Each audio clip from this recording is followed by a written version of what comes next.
So, before we get into the episode, about the last two, there were some desync issues, especially with the Sakamichi no Avalon episode. It will ideally not be happening in the future. Just wanted to offer an apology to anyone who's been listening thus far. Thank you for listening, by the way.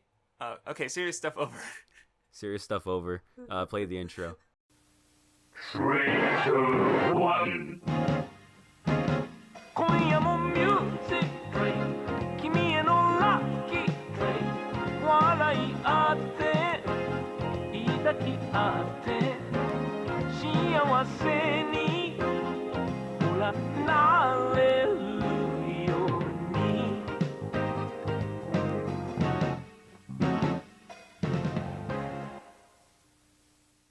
Welcome to season 6 of the seasonal podcast. Boomer Craftsdwarf forgot how to start a podcast. I did. No, Old you man. just said into cautious here. Time to go to the retirement home, Boomer. Okay, so I want to make sure that we start the episodes with comments. So one comment Which we always was, forget. Right, we The always best one? forget. Are you gonna go do the best Oh one yeah, first? we're gonna start with the best comment, which was Raphael Racin said, "This podcast is the best argument for eugenics." Which is pretty true. That's my Listening to favorite the comment, Weeb so I Club love makes it. me, Dude, believe in eugenics. There was I also a pretty good one, which I'm pretty sure it's Dot is Yusuke Urameshi on YouTube. Yeah. Said, can there be an episode of just the intro song because that's the only good part of the of the podcast? And please kick Craftsdwarf. Big Time Rush is the best band in the history of humanity. Craftsdwarf probably listens to Led Zeppelin or some other boomer trash. I mean, Which is funny because I've never listened to Led Zeppelin ever. oh, that's very sad. Honestly, if I'm being honest. Music sucks and is gay. Whoa! Whoa! Now I'm kicking Craftsdwarf off. That's a the boomer ass podcast. thing to say, Yeah. Boomer. You listen to your fucking caveman music.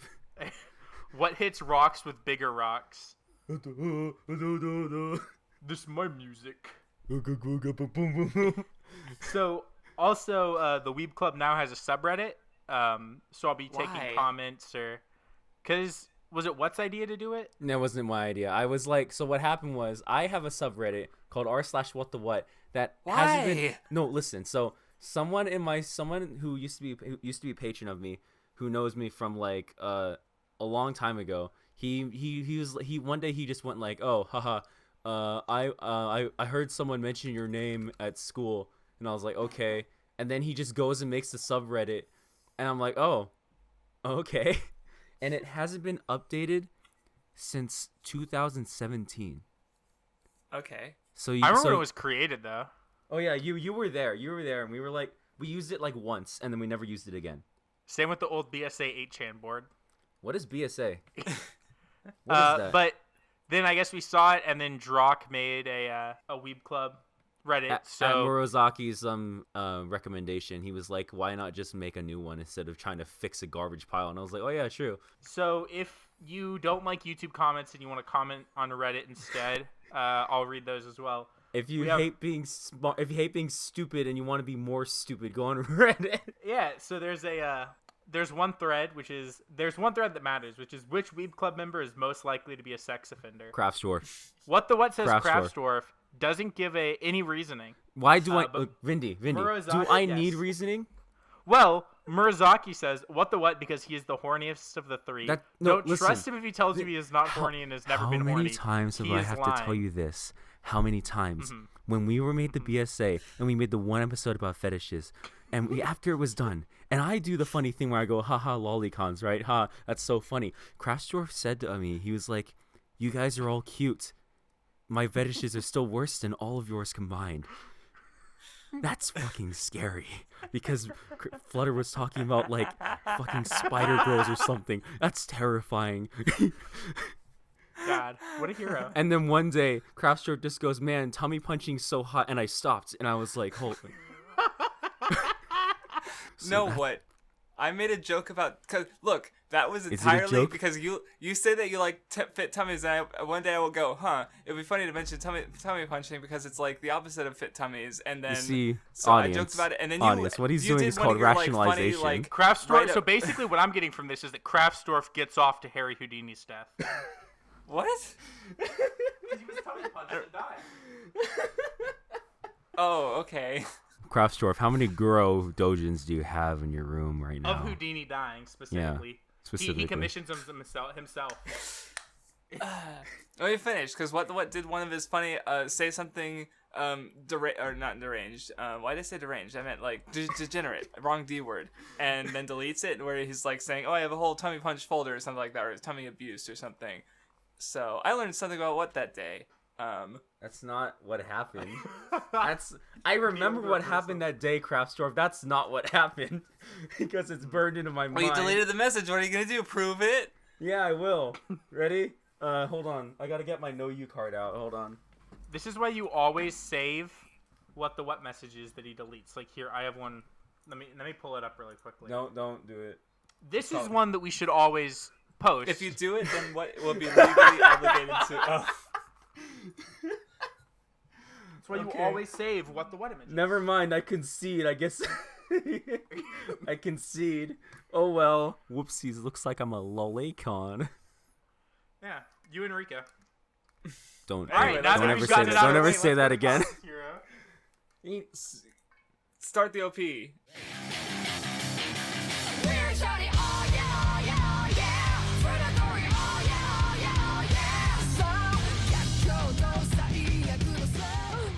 Smacking bitches, smacking hoes, smacking bitches, smacking hoes. You know, that dog girl, fucking cute. I love her. God damn it, I sound like a fuck.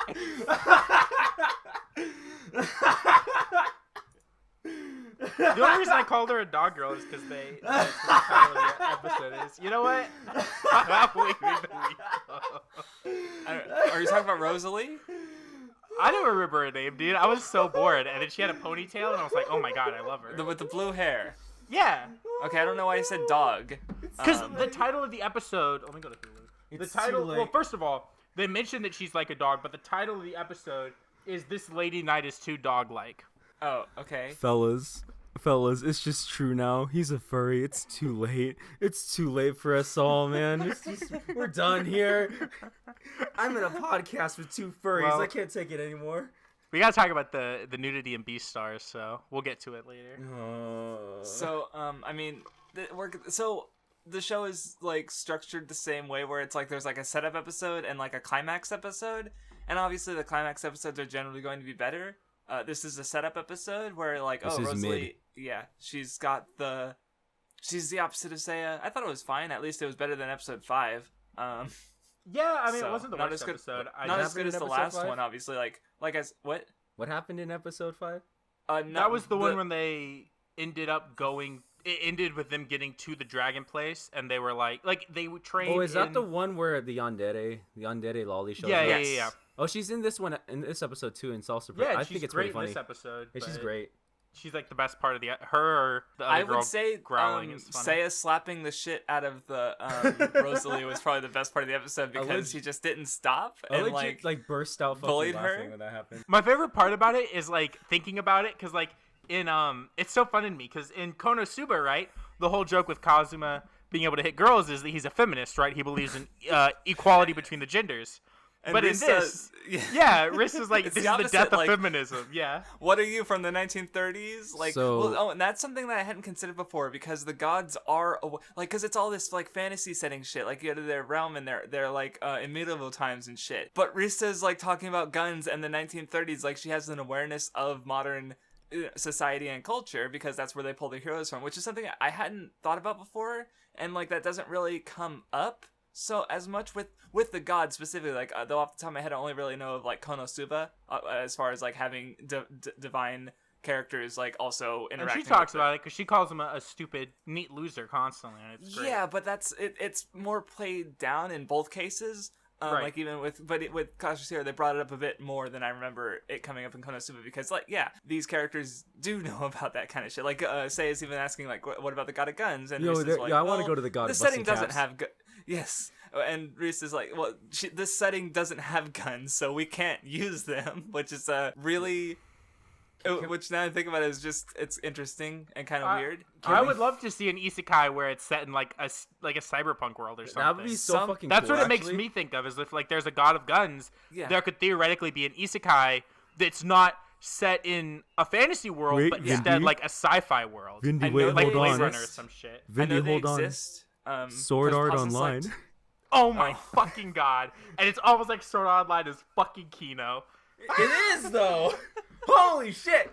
I do remember. I forget. It was in one of the isekai videos. Joe mentioned, or they mentioned. Pause and Select mentioned a couple that were not fantasy, but it is pretty rare. And I think they talked because it was an interview thing, and they talked about a little bit about why too. I forget the exact reasoning, but because 99% of isekai are fantasy. Even like Tanya the Evil is it's an isekai, kind of like yeah. a magic punk in World War One. So it's like closer to modern, but it's still like lower tech magic fantasy focused. Like another thing about isekai as the genre as we know it, like the genre as we know it now, is that it's kind of still evolving. It's like a new thing because again, most of isekai's roots are in Shousetsuka Ninaro, which is like that website where they all like write their own novels. Yes. And a lot of them are there just to make their own fantasy games.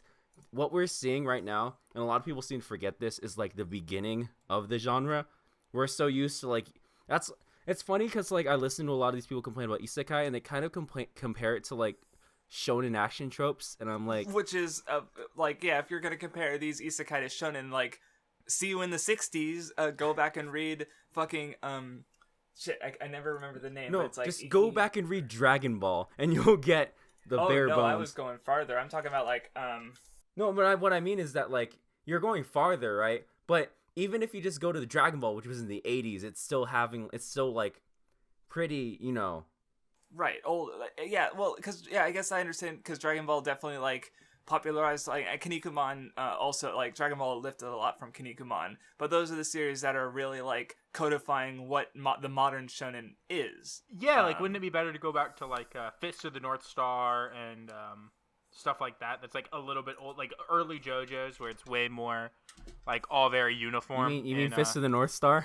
Well, the one I was thinking was Otoko Ippiki Gaki Daisho, which was like a delinquent manga that kind of it was apparently like the first jump manga to really exemplify like the friendship effort victory thing, even though that wasn't really named until Kinnikuman.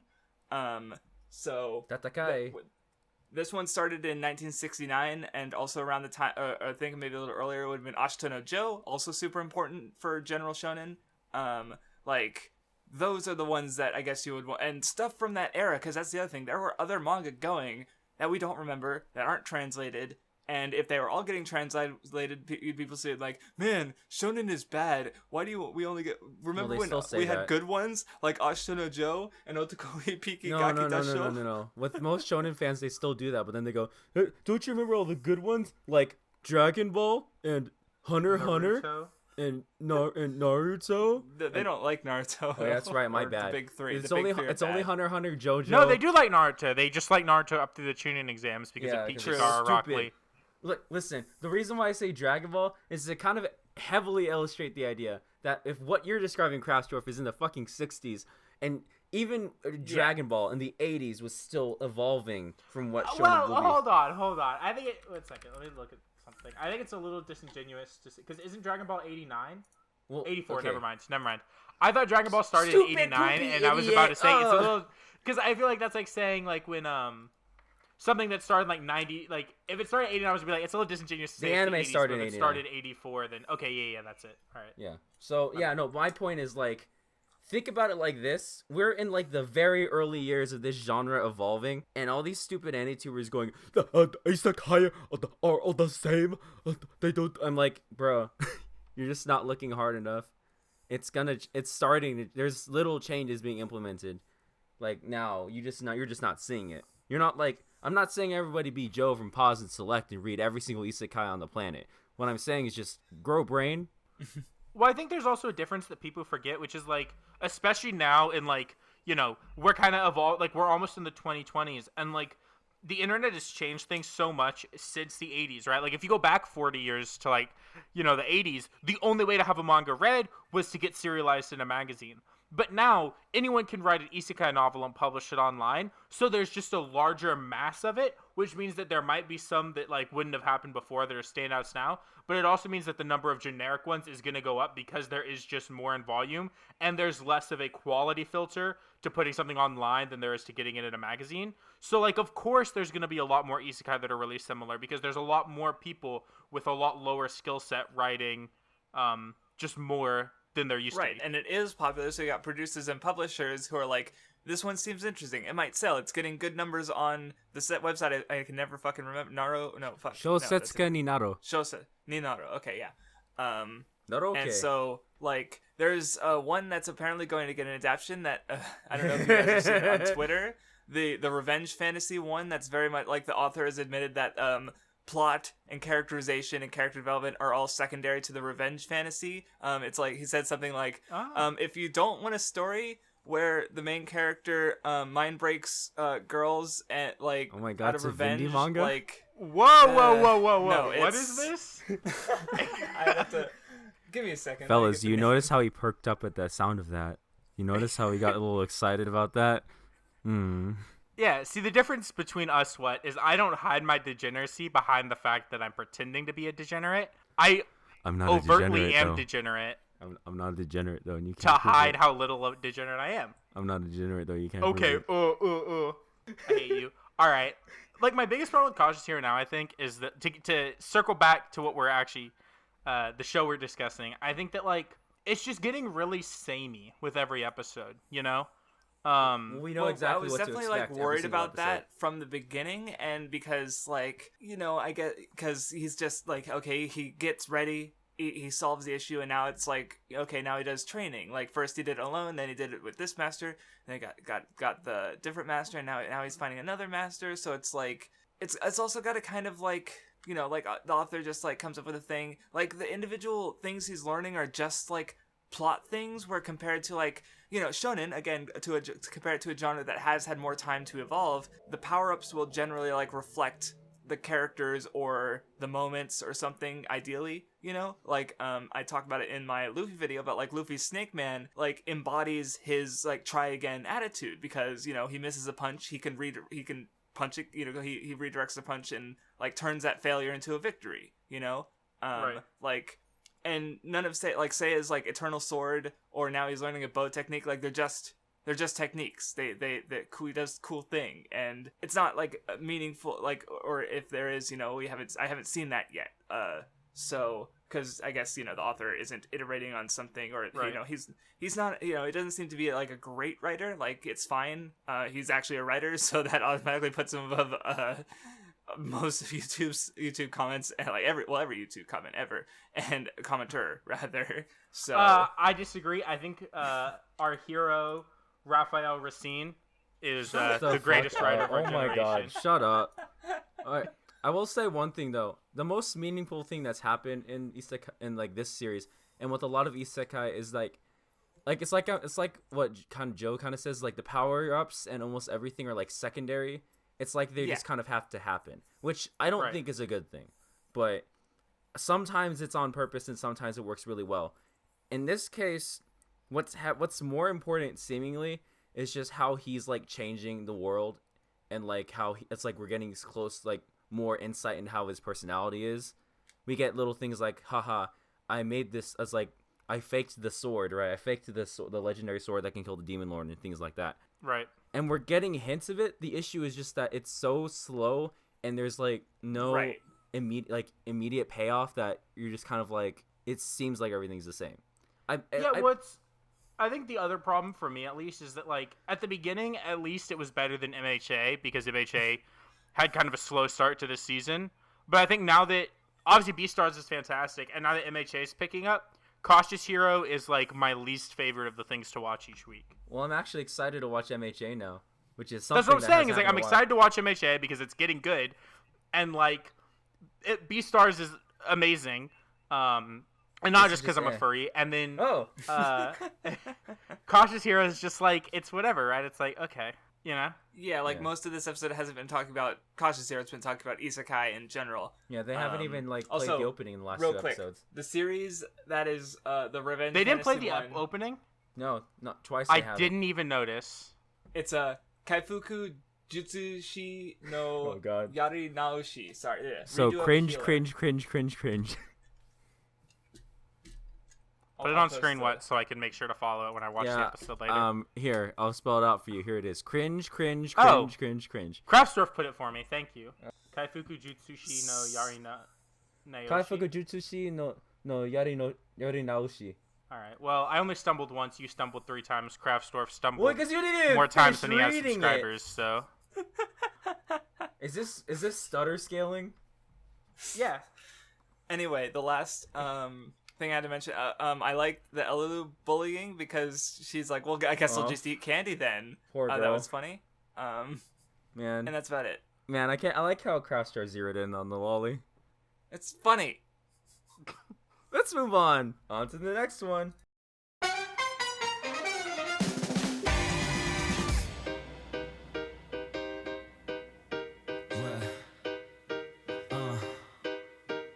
Alright, can I just say something real quick? Please do.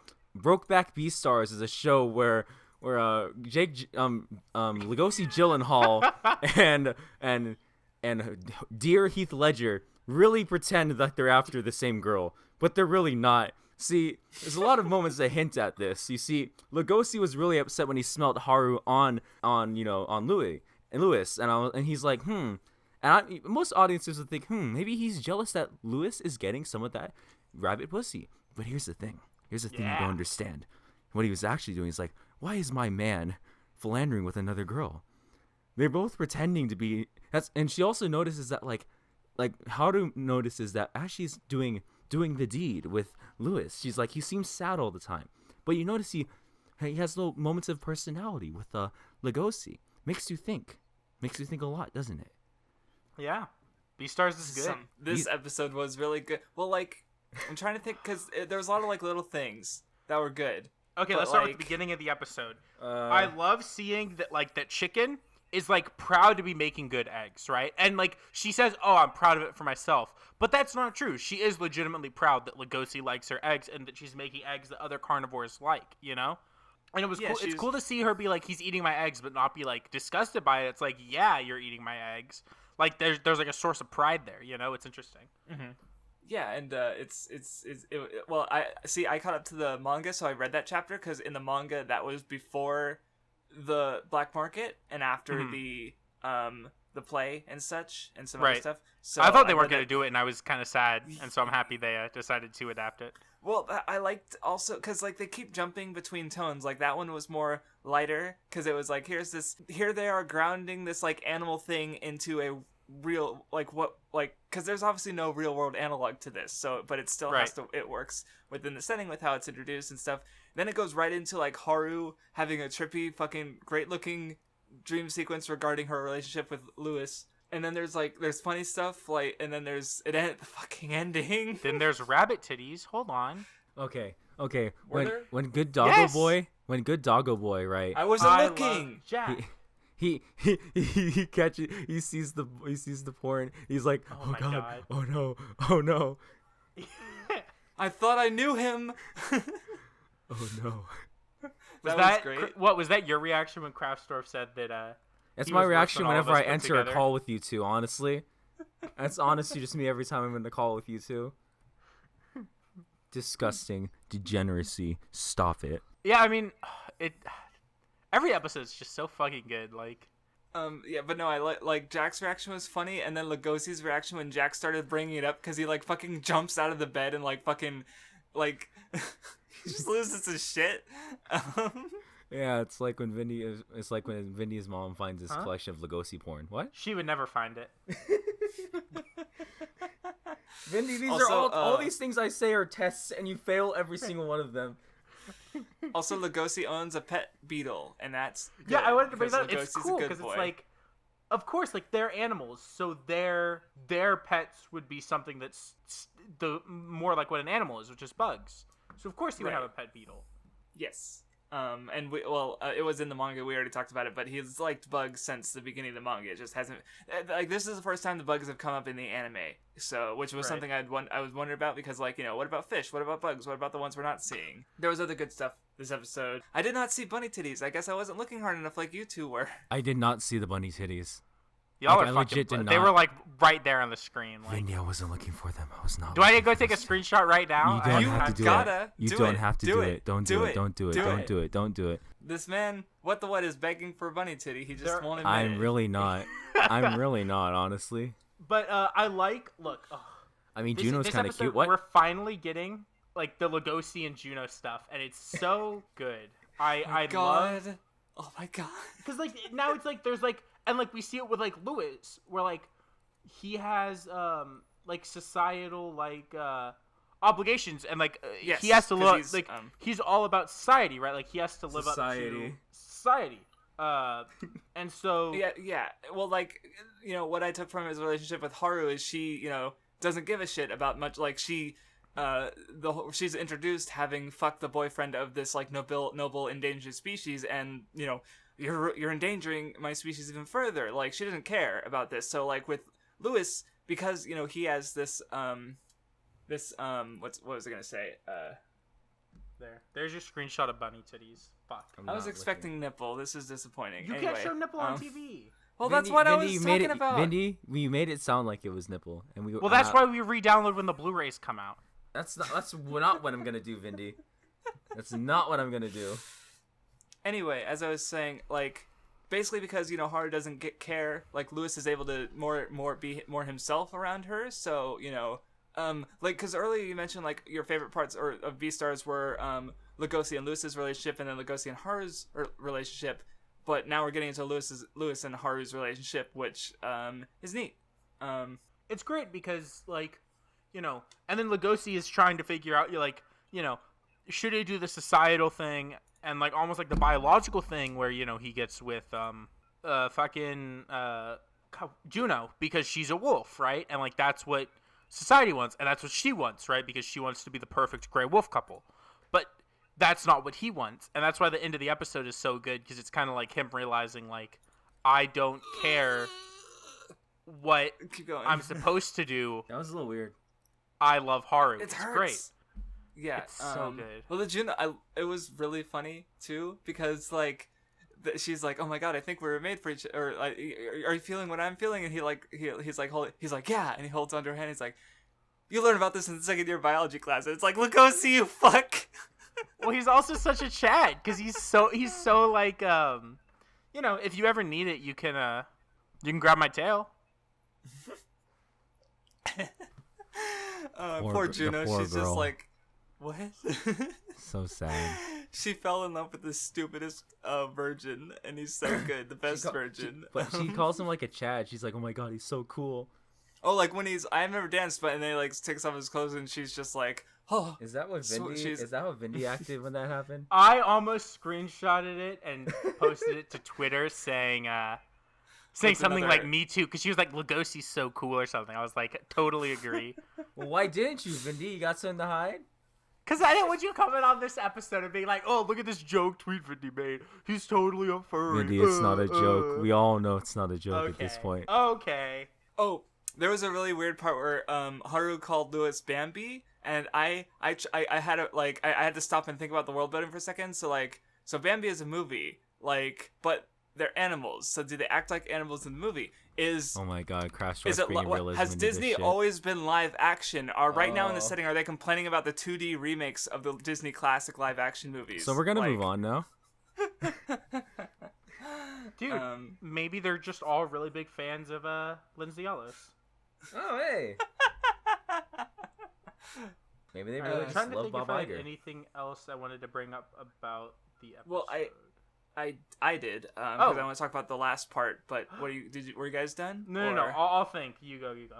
So okay, because I did see a comparison between that last shot of Lugosi, like with the paint, and the manga, and so I don't think okay, obviously the anime is more than just because obviously on a panel to screenshot basis, the manga's gonna win every time, because I remember Kishimoto talking about, because he was inspired by Akira actually, and he was talking about in an interview how he respects animators a lot because of how much they have to draw compared to manga authors. Right.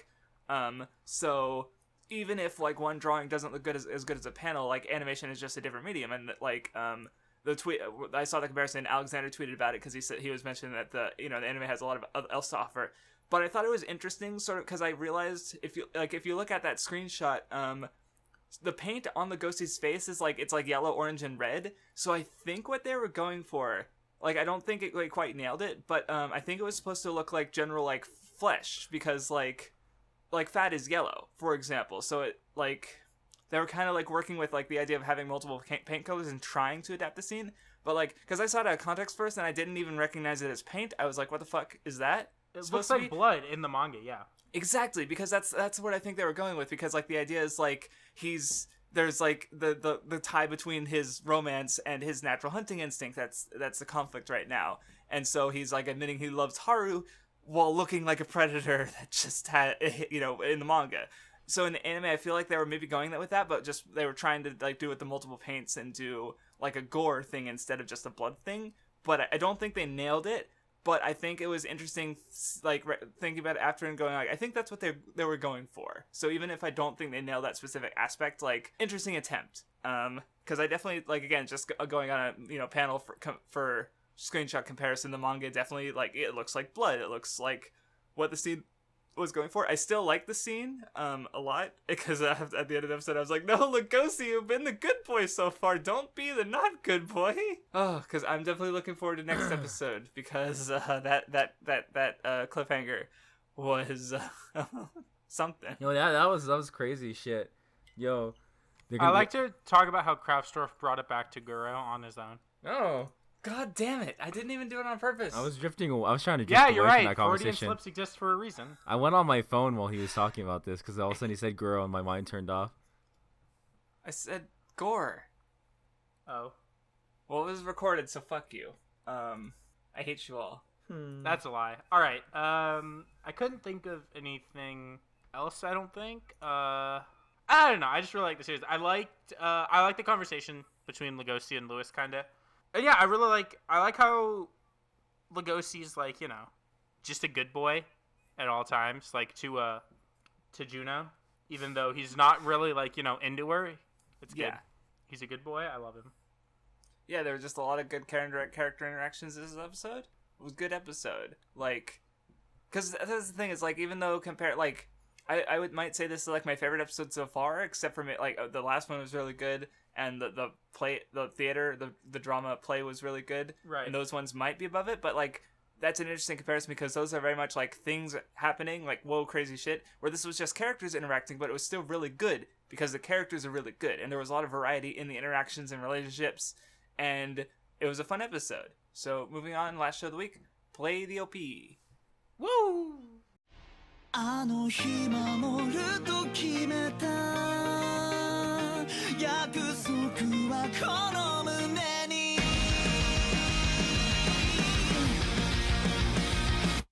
Oh my god, Boku no Hero Academia made me care about a side character. That's fucking I crazy. love Fat Gum. I love Fat Gum. I was gonna say Kirishima, but okay, whatever. No, look, we can talk about how good Kirishima is, but I want to get this out. I will say every episode he appears in, until the end of the show, I love Fat Gum. All of you who are going to be watching this, you got some shit coming up with Fat Gum. He's going to do some. I love Fat Gum. He's so good. I also love Sun Eater. Look, I'm so happy because this episode, like, I like Deku and Mirio a lot, but I think in the overhaul arc, the trio that I like the most the hero agency I like the most is the Fat Gum, Sun Eater, Kirishima, like, trio. And what they get in like the climax of the arc is so fucking good. I was happy. This episode was good. Here's a little detail. Here's a little really cool detail. Welcome to What's in an OP. Today we're gonna analyze the opening 6 of opening 7 of Boku no Hero Academia. Did you guys notice? Actually, wait. I don't know. Anyway, did you guys notice that? So during the part where it shows the big three, Sun Eater appears first and then covers his eyes in a field of sunflowers as Mirio and Nejire are standing in front of him. It's the whole thing. It's ooh.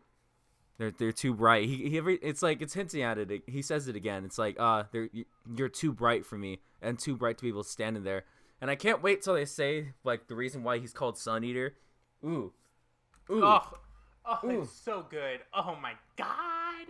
I did not remember a thing about any of those characters, and this episode did not endear me to them anymore. Wow. So Craftsdwarf sucks. What a boomer. Okay, boomer. This is just it's just the boomer is boomer cast now, guys.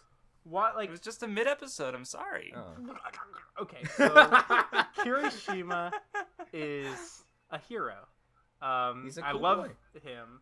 I like what I love is like, God, his power is so cool, and like he kind of is like finally having to come to terms with, like, his power forces him to face people head on, right? And like that's something that like he's scared to do because he is a coward, right? Like he's scared to face people head on, and that's what his power is. And so there's like this cool thing where like him and his power are kind of at odds, right? Where he would rather try to be a little bit tricky about it and not really kind of run into people, but his power forces him to do that. So as he grows his power and as a hero, his power forces him to grow as a person. It's really cool. It's too bad he does nothing after this arc. It's almost like there's been 3 arcs since then, and one of them, Deku's the only person who does anything. One of them, no one does anything except for the villains, and the other one, there's only 3 characters in. Shut the fuck up. Oh my god, wow, so angry. What an angry boy. Well, I just hate that he hasn't done anything since that happened. Yeah, it's been like nobody's done anything since it happened except for like Deku. Like, How are you gonna say that when you like Bleach? Hello? Because Bleach literally has entire moments where they just take each character by themselves and do things for long periods of time because Kubo's a fucking madman. Holy shit. Well, do they do things or do they do good things? Because I think there's a difference. Kubo. Bleach. I hate this man. Okay, let's shift the hatred. The episode ended, and I was kind of like, "Whoa, that was it? Whatever." Did you watch the after credit scene? Yeah. Oh no. Another thing I can say again. Finally, I love Bakugo. He's so good.